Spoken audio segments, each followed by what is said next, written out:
Olá, meus amigos, que Deus abençoe a vocês, abrindo o entendimento, a compreensão, o intelecto, para que cada um de vocês tenha a percepção, o discernimento espiritual, o discernimento inteligente, o discernimento da fé inteligente, da fé equilibrada, para que então vocês possam saber fazer as escolhas certas para as suas vidas e colherem os seus frutos, bons frutos.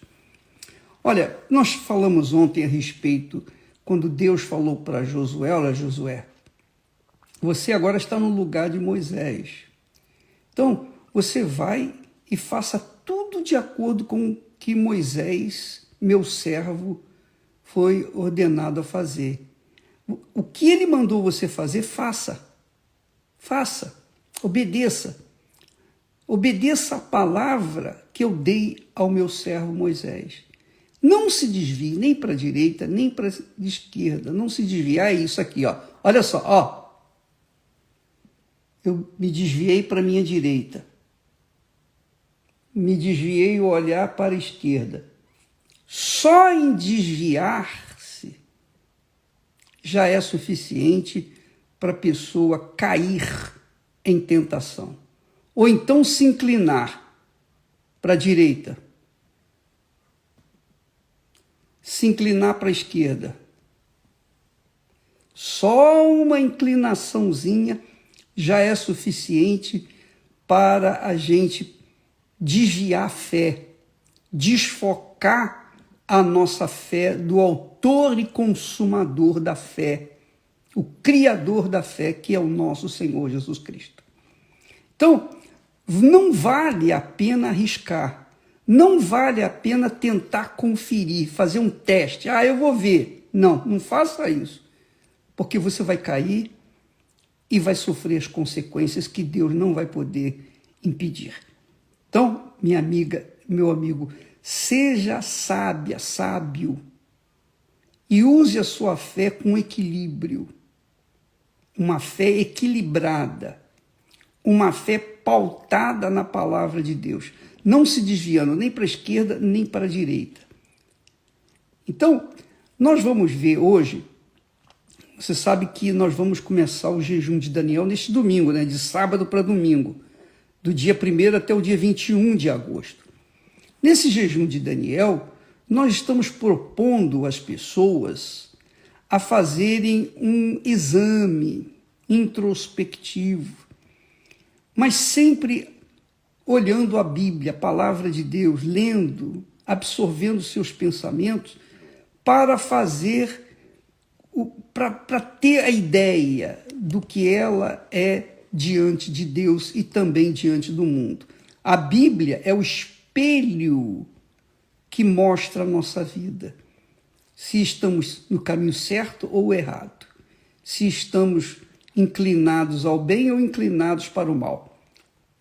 Então, nesse jejum, durante 21 dias, as pessoas que querem fazer, as pessoas interessadas em salvar suas vidas, salvar suas almas, as pessoas que estão interessadas, que têm sede de água viva, as pessoas que estão cansadas de ouvir falar de Deus, mas não conhecem.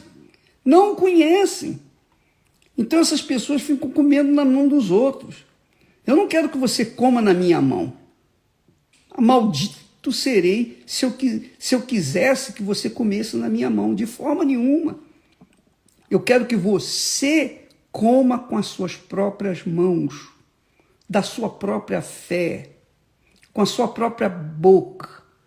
Beba da água da vida que o Senhor dá para aqueles que têm sede e fome de justiça. Então, durante esses 21 dias, quem quiser, quem estiver interessado, olha, eu estou interessado, não interessa se você é da Igreja Universal do Reino de Deus ou não. Você pode ser de qualquer igreja, qualquer religião, qualquer coisa. Não importa. Você pode torcer para qualquer time. Só o que você vai fazer é mergulhar o seu pensamento na palavra de Deus, não só nas suas promessas de bem-aventuranças, mas também nos seus compromissos, nas suas alianças que você faz com Deus, na observância à sua palavra, à sua lei, aos seus estatutos, ao seu comportamento, à sua ética, ao seu caráter. Então você vai verificar, vai conferir com a meditação da palavra dele, você então vai absorver aquilo que vai lhe atender, aquilo que vai abençoar a sua vida. Porque você sabe que a bênção de Deus depende de cada um de nós, porque ele dá a bênção para todos. Agora, nem todos estendem a mão para recebê-la. Nem todos creem, nem todos acreditam. Então ele não pode fazer nada. Imagine você, um mendigo bate à sua porta dizendo: eu estou com fome, por favor, me dê um prato de comida. Aí você vai lá dentro, arranja um prato de comida, estende para ele esse prato de comida, e ele pega o prato de comida, ele tem o garfo lá para usar, para levar a comida à boca, mas ele não leva a comida à boca. Ele não leva a comida à boca. Ele fica olhando. Eu pergunto, ele vai saciar a sua fome? De forma nenhuma. Ele tem que comer. Assim é a fé. Deus nos dá a fé para que a gente venha tomar atitudes inteligentes, racionais, pautando essa fé, essa confiança na palavra dele e obedecendo. Porque se a gente não obedecer, não adianta nada você conhecer a palavra de Deus. De nada adianta você conhecer toda a Bíblia se você não pratica, se você não obedece.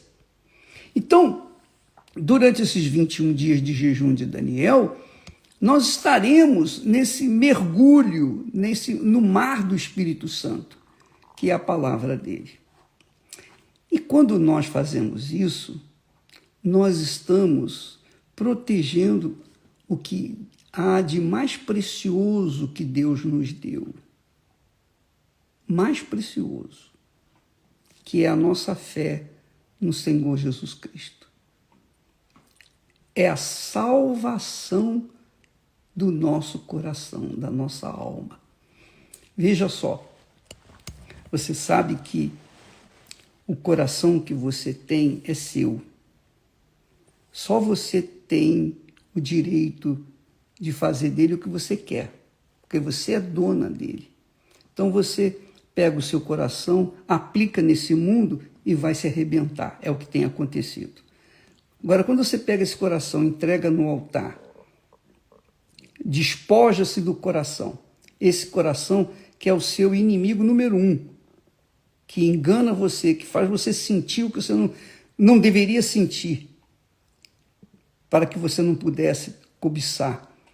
Então, esse coração, enquanto ele estiver com você, você estará correndo risco de vida.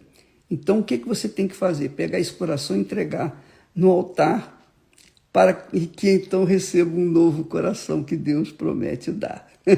Deus só dá um novo coração àqueles que entregam o velho. Se não entregar o velho, ele não vai fazer nada, ele vai continuar esperando a oportunidade de receber o seu coração.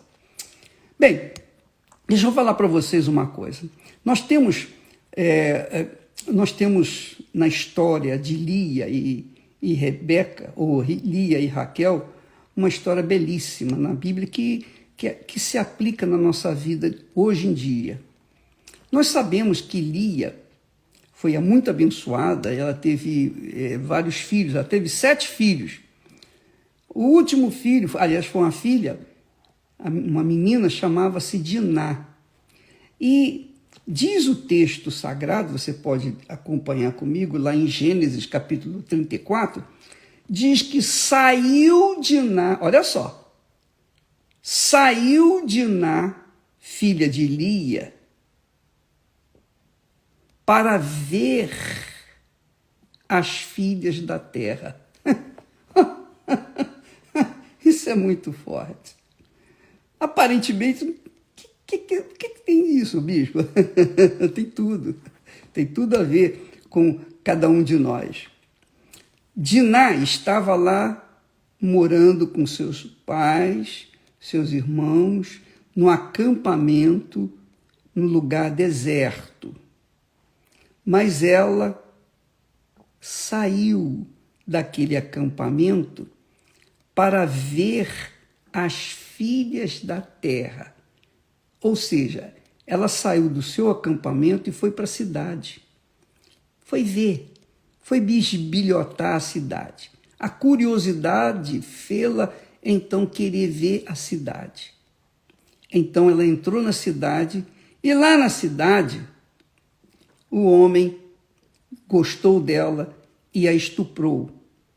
E aí veio o inferno na vida de Lia, da sua família e da cidade em que ela entrava. Porque por causa dela, por causa dessa curiosidade maldita, ela levou muita gente à morte. Porque o chefe lá digamos assim, o senhor daquela terra, daquela cidade, ele quis negociar e tentar fazer um casamento de Lia com o seu filho, porque o filho gostou muito dela. Porém, o que aconteceu? Os irmãos de Lia se sentiram ultrajados, humilhados, envergonhados. Então, eles foram lá nessa cidade e proporam fazer a circuncisão, que sem circuncisão o judeu não casa com o incrédulo. Então, os homens aceitaram fazer a circuncisão, todos eles começaram a sentir dores, e no dia que estava na hora da dor pior, no segundo, terceiro dia, que eles estavam sofrendo, eles foram lá, os filhos de Jacó, e mataram todos os homens. Quer dizer, por causa da sua irmã, todos os homens daquela cidade foram mortos. Por quê? Porque Diná, a sua filha, a filha de Lia, cismou de ir ver, bisbilhotar as filhas daquela terra ou daquela cidade. Então, o que significa isso para nós hoje? Enquanto você estiver preservando a sua fé, cuidando da sua fé, você não vai querer bisbilhotar a vida dos outros. Você não vai querer sair do seu habitat. Você não vai querer sair da sua bolha espiritual para entrar numa bolha carnal. Por exemplo, quando uma pessoa, só para você imaginar e pensar comigo, quando uma pessoa sai para ir no shopping, você vai no shopping. Shopping é um lugar onde tem todos os atrativos possíveis. Tudo que você quer comprar, tudo que é possível comprar, você vai no shopping e você encontra. E muitas luzes, muita iluminação, mas muita iluminação. E isso para atrair os olhos das pessoas, para levar aos olhos das pessoas a cobiça de adquirir aqueles objetos. E às vezes a pessoa se encalacra de dívidas, compra no cartão de crédito, não tem condições de pagar, mas ela compra assim mesmo porque ela deu vazão ao seu coração, à sua cobiça. E aí se encalacra de dívida, depois passa a viver um inferno com as suas dívidas, além dos problemas que ela carrega. Assim é a cidade. As cidades foram criadas pelo mal. Foi o mal. Você verifica que quando os primeiros homens, por exemplo, o homem que fundou a cidade, naquela cidade, ele construiu uma torre chamada Grande Torre de Babel. Ele queria reunir todas as pessoas ali naquela torre, para ele ser considerado, honrado, glorificado. E foi ali que Deus desceu e destruiu aquela torre e confundiu a língua deles para que eles não tivessem a mesma linguagem, etc, etc. Mas o fato é o seguinte, as cidades concentram tudo que não presta. Concentra coisa boa, mas concentra também coisa que não presta. Na cidade, você encontra bons profissionais, bons médicos, bons dentistas, advogados, etc, etc. Mas também nas cidades você encontra prostituição, encontra motéis, encontra tudo que leva as pessoas ao pecado. Então a cidade concentra a atenção de todos. Todos querem ir às cidades. E querem às cidades, visitar as cidades, para ver as novidades, para comprar, para saciar a fome, a sede dos seus olhos, a concupiscência. E é aí que muitas pessoas acabam conhecendo pessoas também das cidades carnais e acabam se envolvendo com elas e desgraçando as suas vidas.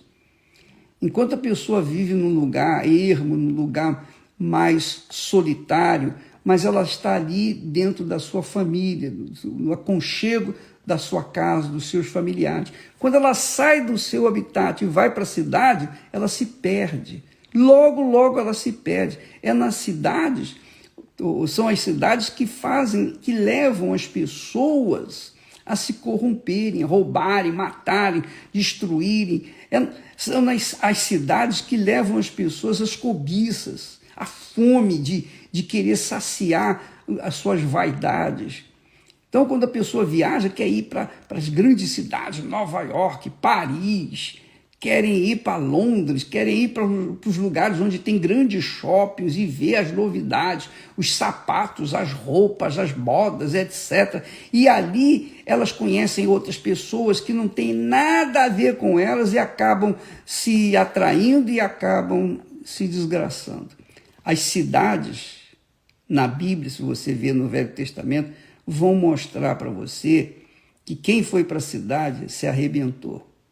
Então você verifica que Abraão, Isaac e o próprio Jacó, eles estavam sempre dentro dos seus acampamentos. Eles não queriam saber da cidade. Mas aqueles que saem para as cidades acabam se perdendo a fé, perdendo seus valores, deixando seus valores de verdade para lá e aprendendo os valores das cidades que levam as pessoas à perdição. As cidades foram feitas como instrumentos do inferno para levar as pessoas à perdição.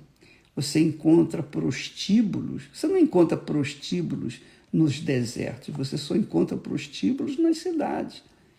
Então é preciso que você, minha amiga, meu amigo, a exemplo de Maria, fique ali aos pés de Jesus para ouvir as suas palavras. Nesse jejum de Daniel, as pessoas vão sair da cidade. Nós vamos sair das cidades, vamos deixar a cidade de lado, vamos virar as costas para a cidade e vamos ficar no nosso acampamento espiritual, de casa para a igreja, para o trabalho, para casa, para o trabalho, para a igreja, enfim, você vai mergulhar o seu ser, sua vida por inteiro, naquilo que o Espírito Santo oferece, porque ninguém tem mais interesse em batizar você com o Espírito Santo do que o Senhor Jesus. O Espírito Santo é uma promessa do Pai que Jesus enviou para todos nós. Agora, só o recebem aqueles que realmente o buscarem, tiverem sede, tiverem fome, querer realmente ter um casamento, uma aliança com Deus, um matrimônio com Deus. Quem não quer, claro, fique como está, mas quem quer, nós estamos aqui lançando uma campanha de fé para os interessados. Quem não estiver interessado, não faça. Se você gosta do pecado, se você aprova o pecado, se você acha que o que nós estamos fazendo é radical, enfim, o que você acha, o que você deixa de achar, não me interessa. Nós lançamos a rede. Quem quiser, amém. Quem não quiser, paciência. Quem tem fé para sacrificar, tem fé para colher os frutos do sacrifício. Quem não tem fé para sacrificar, então continue plantando o que está plantando e não venha reclamar depois, não venha ficar, por favor, pelo amor de Deus, olha por mim, olha para o meu marido, meu filho e tal, papapá. Não adianta. Cada um colhe o que planta. Deus nos deu sabedoria, inteligência, intelecto, para que nós possamos fazer as melhores escolhas. Se nós escolhemos o que não presta, ele não tem culpa das nossas aflições, das nossas desventuras. Então, põe a sua cabeça para pensar, minha amiga, meu amigo. A fé inteligente não tem nada a ver com religião ou religiosidade. A fé inteligente diz respeito a uma certeza de que Deus fará aquilo que ele prometeu que faria. Só isso. E quem crê, sacrifica, porque sabe que vai colher os seus bons frutos.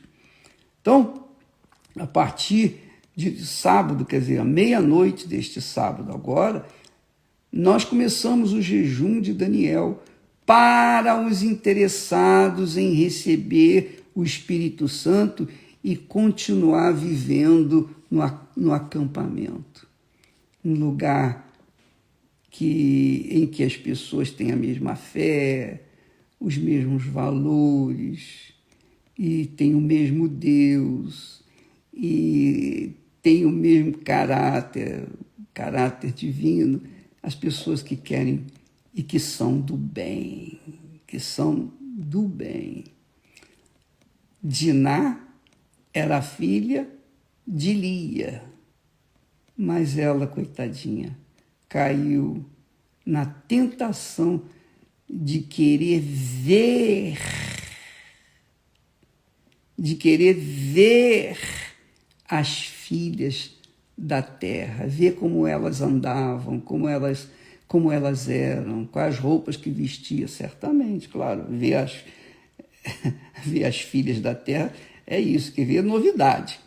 Ela queria ver as novidades e acabou sendo estuprada e causando indiretamente a morte de muita gente, muitos homens, por causa da sua maldita curiosidade. Então fica aí mais um alerta para todos nós. É o que Deus falou para Josué. Josué, faça o que o meu servo Moisés mandou. Não te desvia nem para a direita, nem para a esquerda. Vá no caminho reto, para que te vá bem e o teu caminho seja próspero, e os teus adversários sejam destruídos, e você possa alcançar e conquistar a sua terra prometida. Antigamente, a terra prometida era a Nova Jerusalém. A Jerusalém. Né? A terra prometida era Israel. Era a Nova Canaã. Hoje, a terra prometida, para mim, é aquela que está nos céus. É o novo Israel. É a Nova Jerusalém, onde o meu Senhor reina para sempre. Então, se você quiser preservar essa fé, essa esperança e conquistá-la cedo ou tarde, você tem que andar no caminho da fé racional, a fé inteligente, a fé sobrenatural, a fé que obedece à palavra de Deus, independentemente das circunstâncias. Se você quer ser feliz, receba o espírito da felicidade, que é o Espírito Santo. Mas, para isso, você tem que andar dentro das regras de Deus, da disciplina de Deus, da disciplina do reino de Deus. Quem quiser, amém. Quem não quiser, paciência.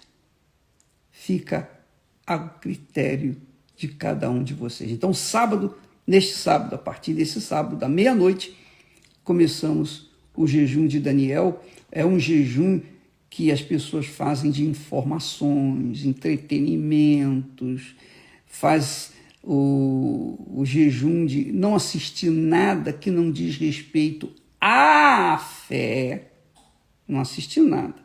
Por exemplo, eu assisto Gênesis, vou continuar assistindo Gênesis, porque Gênesis ajuda a gente a pensar, ajuda a gente a se transportar para os dias de Abraão, de Isaac, de Israel, e isso faz a gente ter digamos assim, um norte para a nossa vida. Então, você que quer receber o Espírito Santo, você tem que se encher do Espírito. Como é que é? Paulo fala, enchei-vos do Espírito e não satisfazeis a concupiscência dos olhos, da carne. Então, se encher do Espírito é você ler a palavra de Deus, buscar, meditar, enfim, lutar para que essa palavra faça parte da sua mente, para que você tenha a mente do próprio Deus dentro de você. Tá bom? Nós ficamos por aqui, amanhã estaremos de volta tratando do mesmo assunto e falaremos mais a respeito de como você deve agir para receber o Espírito Santo no que diz respeito ao jejum de Daniel. Porque o jejum de Daniel é justamente para as pessoas que têm interesse em receber o Espírito Santo ou serem renovadas, avivadas, resgatadas. Se você quiser, amanhã estaremos de volta aqui neste horário. Deus abençoe em nome do Senhor Jesus. Amém.